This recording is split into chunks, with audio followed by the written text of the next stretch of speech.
নমস্কার, আমি উপাসনা। আমি এখন উপস্থিত আছি নন্দীগ্রাম 2-তে। হ্যাঁ, নন্দীগ্রাম 2-তে একদম সেবাশ্রয়ের ক্যাম্পের সামনে আপনারা দেখতে পাচ্ছেন একদম শেষ লগ্নে, অর্থাৎ 4টে বাজতে যায়। কিন্তু এই 4টের সময় এই ভিতরে যত সংখ্যক মানুষজন উপস্থিত রয়েছে সেটা দেখে একটা জিনিস আমার চোখের সামনে স্পষ্ট হয়ে গেছে। সেটা হচ্ছে মানব সেবা এবং সুরক্ষিত আশ্রয়। যে মূল মন্ত্র নিয়ে সেবাশ্রয় কিন্তু শুরু হয়েছিল, আমরা প্রত্যেকে জানি আমাদের নেতা অভিষেক বন্দ্যোপাধ্যায়ের যে ব্রেন চাইল্ড সেবাশ্রয়, যেটা শুরু হয়েছিল একদম ডায়মন্ড হারবারের মাটি থেকে, সেটা কিন্তু আজকে হেঁটে হেঁটে গুটি গুটি পায়ে উপস্থিত হয়েছে নন্দীগ্রামে। নন্দীগ্রামের প্রত্যেকটা মানুষকে সেই সেবা প্রদান করার জন্য।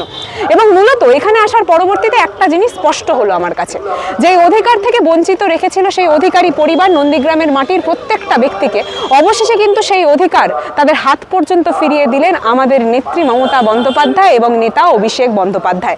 যখন যে রাস্তাটা দিয়ে আসছিলাম, সেই রাস্তা আবারও যেন জোর কণ্ঠে চিৎকার করে একটা কথা বলছিল, যে নন্দীগ্রাম তার অতি পরিচিত রং অর্থাৎ সবুজ রং কিন্তু ফিরে পেয়েছে।